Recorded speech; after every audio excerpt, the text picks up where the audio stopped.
If you are logging into my team today, this is what matters. Happy Saturday, everybody. It is day 2 of season 5, and the dust has settled a little bit. We understand a bit more about what needs to be prioritized.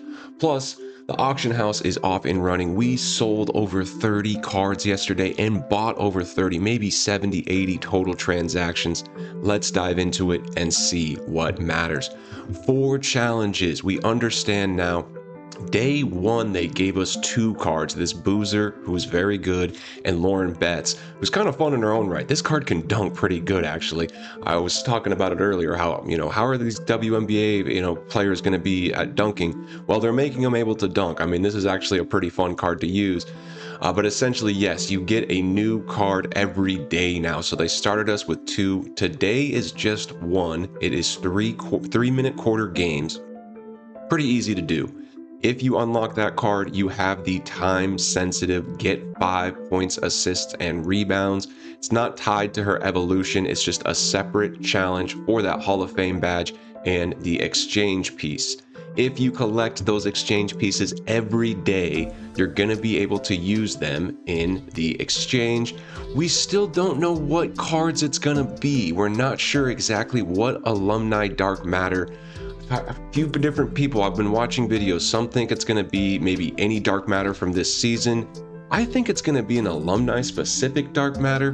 Time will tell what this actually turns out to be, but you can see you can technically get 1 a day. There's 40 days, so you can either miss 10 days, or if you're an overachiever and get all 40, then you're going to get a dark matter and a galaxy opal. So essentially, expect a new daily challenge here. From now on, I expect 1 card a day. It's either going to be 6-minute halves or 3-minute quarters. You unlock the player, and if you have time, do the bonus. I mean, if you can do the game, you might as well do the bonus, because this is much easier essentially than the game. The game itself maybe takes 15 minutes. To do the bonus takes maybe 5 minutes. So if you can stay on top of it, it will be rewarding. We're off to a good start, and we'll try to get that done on this channel. For your dailies, just business as usual. Take care of them, even if you got to go hop and play 1 multiplayer game just to knock it out. 1 game for 5,000 MT is always worth it. The other one should be really easy. All of that tracks in these greatness or these college player challenges, or if you're doing greatness or whatever you might be doing, that will all track pretty easily for you. Greatness is still there, and I got a call out from one of the comments. If you come in here, some of these greatness games is like make 1 shot. It's really easy. Maybe this Con Knuppel, make 3 3-pointers, but some of these games are like make 1 dunk. That counts as a game played. So the beginning evolutions for some of those cards from the college breakout, those are play 5 games. Let me go to my grind lineup, because I know I have this one right here. No, not replacer. Yeah, that's fine, actually. Hold on. I'm going to get there, chat. Edit player over to evolution. Her first evolution is 5 games played. So hypothetically, you could do that in the greatness. That does count as a game as far as I know. So that would be 5 quick games played if you want to knock that out first, because the second step of the evolution is a bit timely, 250 points, and we'll be doing that essentially 40 times to get that Olivier Roux card. It is going to be 40 of those cards plus fully evolving them. You can see technically I have 0 of 40 because they're not evolved yet. To get this card, you need to see, you can read the fine print, fully evolve all cards in this collection. It will be a little bit timely. But one thing to call out is the evolution itself is not time sensitive. I mean, obviously it'd be good to get ahead of it, but as long as you unlock the player, do the daily challenge to get your exchange piece. If at one point you just need to stack a bunch of these cards in domination and just get a bunch of points, it'd be, something you could do, but you don't want to fall too far behind. One thing to note, it's all points. It's not 250 points, rebounds, and assists. So you can't, stack up assists with one of them and get points with another one. It's only points. So it will be a little bit timely. But I think the general consensus is it's probably worth it. I mean, we've never seen a 7-9 card in the game. It's free. It is a bit of a grind, but I'm at least going to try to unlock all of them and hopefully evolve all of them. It could be, maybe a little more timely than I initially estimate, but who knows? At least for now, we're going to stay on it. So keep that in mind. For Season 5, nothing new today. Of course, just knock out this fabulous challenge. It would be fun if it was a 10-pack, I know. But a free Hall of Fame option pack is always good. We just need a few more fabulous stats. The cards are pretty cheap. I got a Keegan Murray for 17K. I think you can get him even a little bit cheaper. Dean Wade is pretty cheap. Just grab a cheap one even if you break even on it when you sell back. The dust is already settling a little bit on some of those cards, though I do anticipate them going down. And you have 5 days, so if you want to do all of them but this one and just knock this out Wednesday or Thursday, that is fine. You know, I usually get a jump on it. But for the rest, they're just kind of tracking some of your general wins. If you do the Pro Pass, make sure to get this Fox stats done. We did prioritize that, and it is a free Hall of Fame option pack. That is worth it for sure. And then as you level up, just make sure you do these challenges for some nice rep boosts. And these are other modes just to keep track of if you're going for a season event piece in these modes here. You know, we won't get 200. Well, last season we did get 250 triple threat wins. Don't know if I'll do that this season, but you know, get as many as you can. Be careful with these Season 5 prize balls. If you get duplicates, you have to sell one, and so try to use it. If you have a prize ball, use it immediately, because once you get 5 clutch time wins, you're gonna get another one, and if you have duplicates, you just quick sell it for like 50 MT. It's kind of a waste, so do be careful with the Season 5 prize balls. Nothing too new down here for today. Weekly challenges, I'm sure some new things will come. I mean, they got the Kevin Durant picture on there. Something's going to happen here in weekly challenges sooner than later. And then the signature challenge is new. It's for a legend badge. Definitely get that done at one point. And before we hop into play modes, something to highlight. They are giving us double rep through the 23rd, which is, I guess, through the weekend.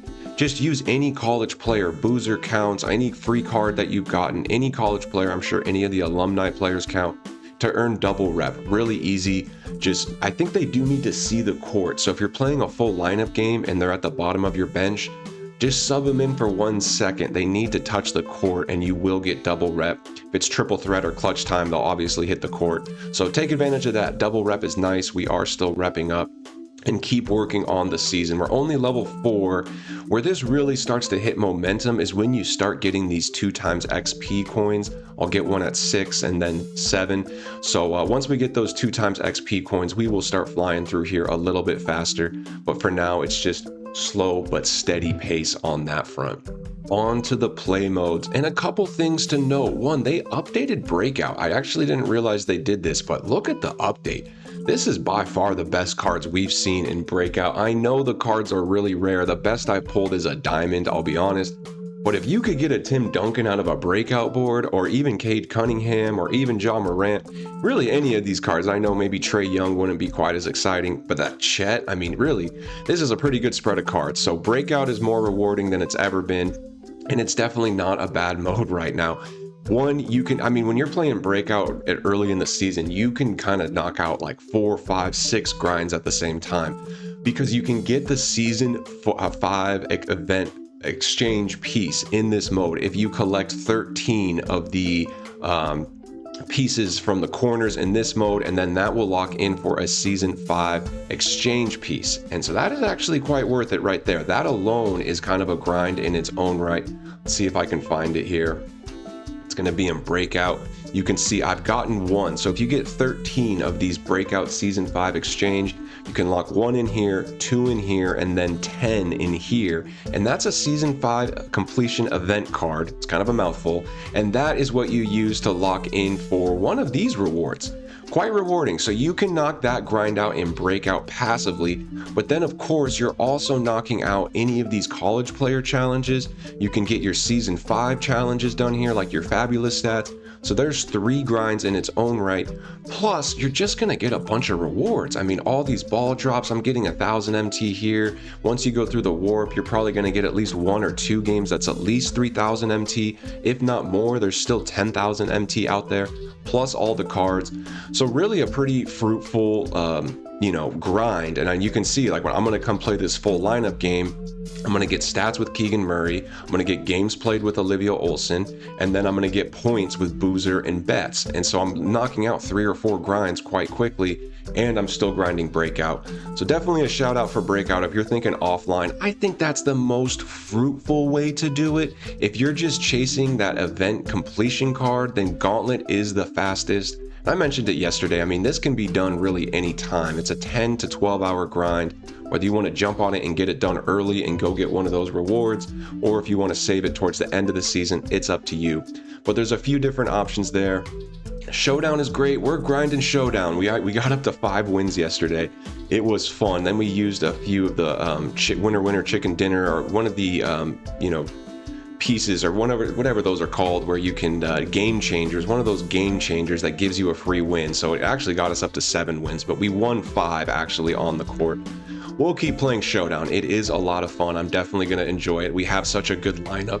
It's one of the best modes to use a full lineup. Park is there. It is great rewards. If this is your grind, stick on it. It's early in the season. Start stacking wins up. We'll see if tomorrow has any special rewards for 5 in a row. I don't think it's anything too unique today. All-Star Team Up, really same thing. If that's your grind, hop in there. It is rewarding. It is fun.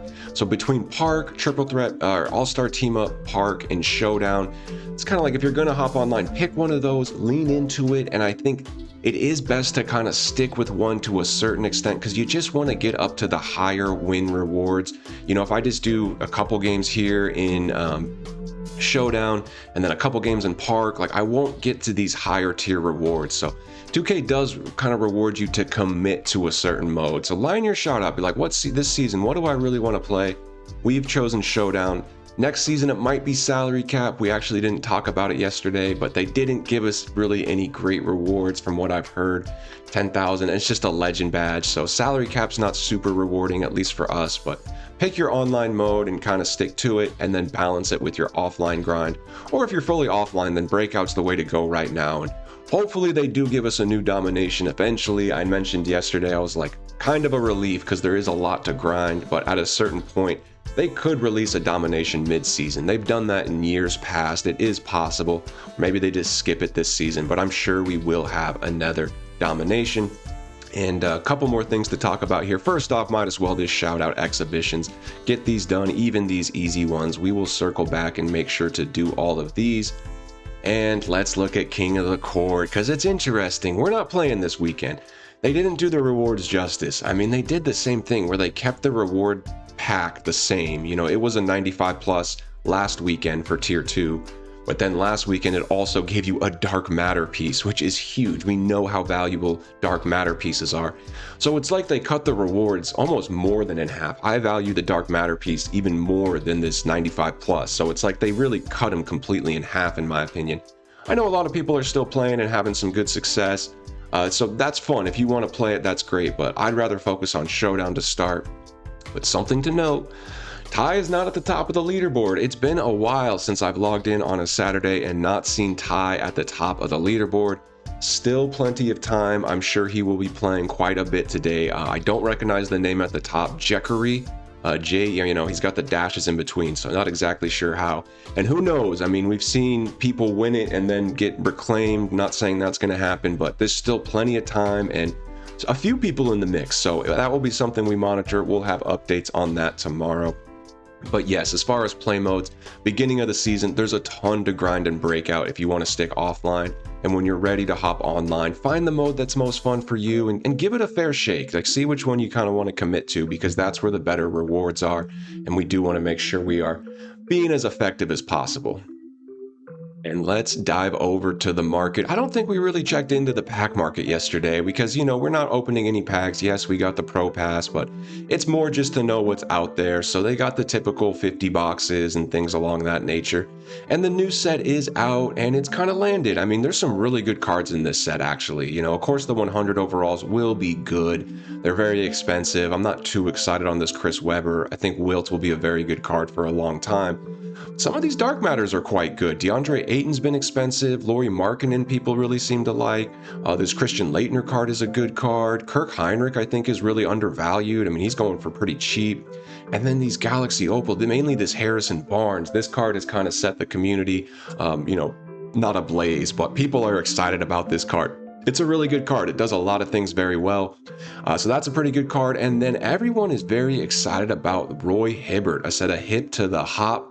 It don't stop. Y'all get what I'm trying to say. This is a pretty good card as well. So I mentioned yesterday, not a ton of tier 1 names besides Wilt that you get super excited about, but they did insert some very good cards in this set. A few of these cards will be used. This Jalen Suggs is a pretty good card. Keegan's kind of a Swiss Army knife, not really elite. He'll probably be pretty cheap here pretty soon. But Roy Hibbert is like, people are thinking about, putting him in the lineup, either starting or backup. He has some really good stats. So interesting set. We're going to let the dust settle on that one a bit, and we will dive into the auction house here in just a second. But let's check out the exchange just to see what's going on. All-Star Festival, technically last day. I think I do need to come in here and get like 1 or 2 more pieces, but technically last day is tomorrow. I think I can upgrade a piece or 2 and maybe get some badge packs, something like that. But the thing to really focus on is the Season 5 exchange. Again, we're going after that Season 5 event completion piece. Danny Manning is a really good card. I know people are excited about him. Bill Walton seems like a lot of fun. Again, these are probably all pretty good cards in their own right. Do they make your lineup? Maybe, maybe not. But it's worth grinding that piece for, and even just taking a 99 hidden gems or the legends or the MT. It's a good anchor to the grind. And we already highlighted this grind as well. So we have a few different things just to work towards between Season 4, an event piece, and if you want to stay on top of getting a free 7/9 center, just for the culture to a certain extent. Plus, they'll reward you with another Dark Matter. So a lot of rewards. It always seems like 2K wants to give even just a new player. Like if you started brand new at Season 5, brand new account, and grinded this season, you would get one of these guys, you would get these packs here, you would get a 7/9 center, you would get all of the college and Galaxy Opal players along the way. Always said this, like in 2 to 3 weeks with consistent grinding, you can transform a brand new account to a really strong account. Once your account's already really strong, like a lot of us are, a lot of us have been playing for a while, some of these cards maybe don't move the needle per se. If I was a brand new account, I would be super excited about all these cards. When you look at my lineup, it's like, man, is Danny Manning really replacing someone? Maybe, maybe not, but either way, I'm going to add him to the lineup or add him to the squad. Give me the opportunity to maybe sell somebody, or maybe I use him just for fun in park. It's still just a card collecting mode. We want to collect as many cool, fun, rare cards as possible. And when you look at this exchange, there's value just within it. So wherever your account is, just realize, take the low-hanging fruit. Go with the grind of the season, level 40 event pieces. That's the best way to do it. And then just, parlay that with whatever mode you feel like you can get additional rewards from, whether it's grinding streaks in park or working through breakout boards. There's a lot to get done just to build up your account, grow your account cards, badges, and of course, MT. And that does lead us to the auction house. And I mentioned in the beginning, we sold so many cards yesterday. So yesterday morning, I hopped on and I made so many bids, and I did the same thing today. I'm just bidding, and then I'm selling. Look how many cards we sold yesterday. It's gonna take a while to clear all these out. Some of these I sold too soon. We can check into the spreadsheet. The spreadsheet has a few very interesting things. So a couple things to note here. The green on the far right. Everybody did hit their floor, and it was right around when we thought it would be. It was actually a little bit earlier. I really see that floor Wednesday, Thursday. I thought it would be more Thursday, Friday. So I kind of bought like Wednesday through Friday, but I really bought more that Thursday evening, Friday morning. It was still a really good time to buy. I think if anything, I just sold a little too soon, but I am the kind of guy where it's like, once I buy at a good price and I think I can sell for profit, I usually just take my profit. But essentially what's happened over the last 24 hours is no new all-star cards are coming out. They're out of packs now, and people still want these cards. They're all so good, especially this list that I kind of shortlisted. These are some of the best budget beasts in the game. Even this Buzelis, Bailey 6'10 shooting guard. Igor, I think, is one of the best budget cards in the game, hands down. Edgecombe is good. We got Ricochet, Zach, Sar, Harper, Castle. These are the cards that people do want to use. And look at the green. They all went up overnight, which is a good thing and a bad thing. So it was good for me, and I literally sold every single all-star card I bought. I mean, this Igor I just got today, or I just sold today, but every other all-star card that I bought and listed, they all sold, which means maybe I did list just a little bit too low, but profit on every single one of these cards, which is really cool. And so we got profit on these guys, which is really cool. And you can see in the auctions, I know I had the spreadsheet up there, but yeah, I sold all the all-star cards. There was all these different all-star cards in there. We ended up selling them all, potentially for a little bit too low, but at the same time still profit. And what's happened is, yes, we can still do a bunch of day flips on these cards, but now their floor has risen a little bit. A card like Knuppel, who I was saying is around, on Wednesday, Thursday, Friday night, Con Knuppel, let me check my spreadsheet here. He was like 40K, 38, 40K. Now he's clear in the 50s. I'm not even seeing one really listed. Here's a 59. He might even be a 60K card today. So we can still bid on him, but we got to be a little careful. One, these guys are getting a big boost now. Are they going to drop again? Possibly. Two, once it's a bit higher of a card, it's a little more risk for reward. Here's my thought on where the market's going to go. At least from Saturday, Sunday into Monday, it's going to keep going up. We're not getting any new cards over the next 3 days. So over the next 3 days, there'll be no new all-star cards, and these prices probably will keep trickling up. It only makes sense to me. Tuesday will be an X factor. What do we get Tuesday? Do we get a new drop? Is it going to be big? Personally, I don't think it's going to be too game changing. So even through Tuesday, Wednesday, Thursday, the market might tighten up a bit on some of these cards and they might keep trickling up. It just kind of makes sense to me. I mean, they're getting more and more rare. No new ones are coming in the game and people are still wanting to use these cards. Yes, this is a good set, this new one, but it's just a few good budget beasts. Like it's one center and then Harrison Barnes is that small forward shooting guard. But the other positions, they're not necessarily impacting. Like there's not a great point guard. I guess Suggs a little bit. But the point remains, it's just not too game-breaking of a set. So I think this All-Star is going to remain in demand and potentially keep trickling up. So I do think you go for bids today. You can see I got plenty of active bids out right now, still looking for value. But these floors might be a little bit higher. Like with Sarr, we've seen his price. I've been monitoring it. Got him at around 55 right now. Yesterday he was down in 45. 55 seems about right. So try to win him in the 40s. So it's just, the floor has risen, but day bids are still very active. But I want to highlight a trend I noticed. I think this is a really good trend that we can kind of pick up on and hopefully capitalize. Look at their prices on Sunday, and even Monday. But a card like Castle, he was 70K Sunday. He came out on PAX Friday. We really did the right thing by waiting because yes, he was 70K Sunday and then he dipped to his floor of like 42 Friday, 46 to 42, and then he bounced back up to 56. But 56 is still much lower than that 70. So it really reinforces he didn't hit 56 almost all the way until Wednesday and Thursday, kind of that Tuesday. And it's the same almost across the board with all of these cards. Their new high now on Saturday is still lower than that peak back on Sunday, 6-7 days ago. So that is why we wait, because yes, they hit their floor on a Wednesday, Thursday, and then peak back up, but that peak is still lower than what they were when they were fresh out of PAX. So a very good pattern to pick up on. It's why we wait on the new cards, and we can apply that same thing to this new set. We should expect their price to be pretty high, through Sunday. And then we're not going to expect to see their floor really till Wednesday, Thursday, Friday, and then we can start making flips. We're looking at cards like Harrison Barnes. Can he get down to a buyout? Maybe, maybe not. I honestly don't think he will. But that could be an interesting card to flip. Same question with Roy Hibbert. Can he get down to a buyout? But if not, then we'll look at cards like Suggs. I think there'll be value here. He's already a buyout. How cheap can we get Suggs? Where will his floor settle? Stockpile a few of these. It looks like it might be in the 15s at one point. Maybe we can even grab a few of these around 10, in a few days, and then flip 15 to 20. So for the new set, we're going to pause. For the All-Star, we are already trading a ton, as you saw. And just look for day flips, but understand their floors. I do think they're going to keep kind of trickling up. So if his floor right now is maybe 40, maybe a 36, 37, I think his floor could get all the way to 45 in a few days, but still try to win on bids. That doesn't mean go and buy every single 35K one outright.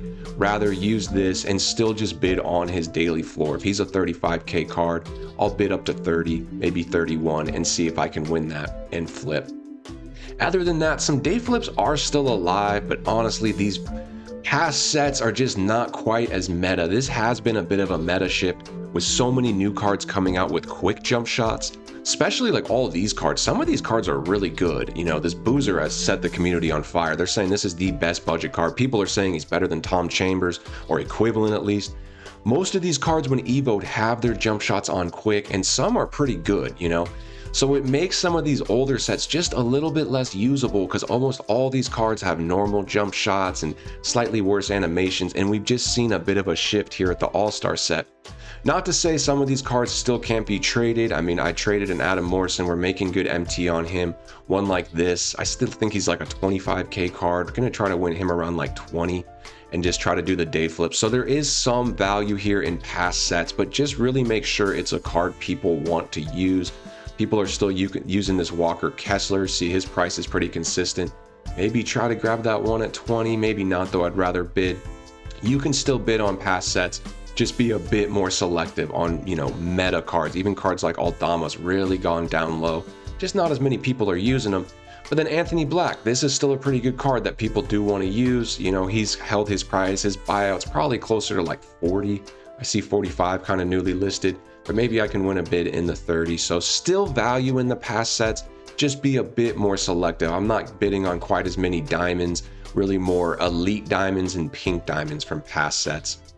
But you can see kind of what's been working for me. Yeah, we were patient, and I think we did a pretty good job on getting some good value on the All-Star. We'll clear these out here in a moment. I don't know if we need to do that right now, but essentially keep bidding. There is some really good ways to make MT in the auction house today. And let's check out the lineup because we did do something. So you guys know I got the Giannis, I got the KD. We've had a lot of fun in Showdown with these guys. We did two things today. I really like this Igor card, and I was actually doing some bidding on Igors and found a completely souped up Igor, 27 Hoffs, 4 Legends. After seeing him play so well, I decided to grab this one and sub out the Igor that I had. So we're selling my Igor and added essentially one of the best Igors in the game, hopefully. I mean, full Hoffs and some Legends, probably one of the better ones. A really, really good backup budget card. Guys, if you need a budget point guard, I like Igor a lot. I know there's a lot of budget point guards out there. That's my personal preference. And then we upgraded the Shea. I decided if I'm going to have Shea, I got the Galaxy Opal for like 750k. Was able to get him for 1.5 million. He has a ton of extra badges, all Hoffs and 15 Legends. So absolutely souped up Shea. The lineup's in a pretty good spot. Let's be realistic. I mean, the starting lineup is absolutely elite. The bench is borderline kind of budget beasts. I mean, Ibaka, these are 2 really good rewards cards. The other 3 are technically buyouts. We could probably juice up the bench a little bit, but I really like this lineup. I like the bench. They get the job done. But yes, we decided to upgrade the Shea, so we are working with Dark Matter Shea now. Absolutely juice lineup, and you can see the MT did take a little bit of a hit, but I think we're close to about 4 mil liquid still. I mean, once I clear out all of these souls, this is a lot of MT I need to clear out, and I still have a lot of bids out. I mean, some of these are pretty big bids. You know, cards like Ware, those are 60k bids, so still a ton of MT, and then we will sell the Shea. 2 hours left. I think I should break even, maybe profit, just because the market's tightened a little bit. But it's these, you know, bid cards. There's a risk. No one's bid on him yet, but he's going to be one of the, you know, the next Shea up here soon. So I'm expecting some bids there. But yes, that's where the lineup's at. If you guys are tapping into live streams, you'll definitely start seeing some more Showdown, along with just general grinding and auction house tips. But that's how we're moving and grooving today. I am staying on top of the new challenges. Of course, the regular challenges as well. We always take care of these. That's the lowest hanging fruit. Working towards at least one exchange piece in here and maybe some other things out of that exchange that are valuable, like this Dark Matter piece. And then just playing some Showdown, you know, to mix it up with Breakout. And of course, we are moving and grooving in the auction house. So appreciate you all tapping in. Please do like and subscribe. It means a lot. Appreciate all the comments. Let me know down below. How's it going for you? What are your thoughts on season 5? Hopefully live tonight. We'll either be live today or tomorrow. I'll make sure to post it in the Discord when I do go live. And I hope everybody has a great Saturday. Much love and peace.